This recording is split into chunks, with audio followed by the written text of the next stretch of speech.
been commenting online be like, yo, tutakuja siku kwenye show sio nini.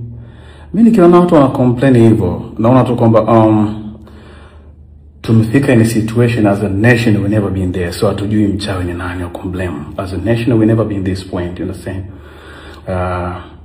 Before December 29 hakukuwa na Mtanzania yote ambaye alikuwa against government.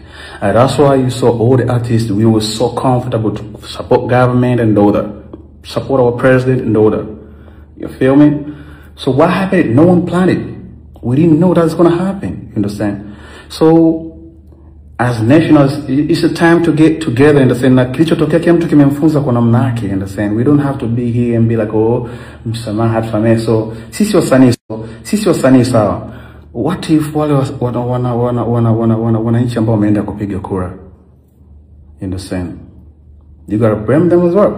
It doesn't make sense. So mimi silaumu kabisa mashabiki ambao wanazungumza hivyo, because we're in a situation as a national, nobody knows kwamba hakuna mtu aliyekuwa ategemea na hakuna mtu anayejua kwamba tumlaumu nani, mchawi ni nani. You understand? You understand? Yeah, so ni swala tu la kukaa kimya and everything gonna get back together. Let nature speak. Everything gonna get back together. You understand?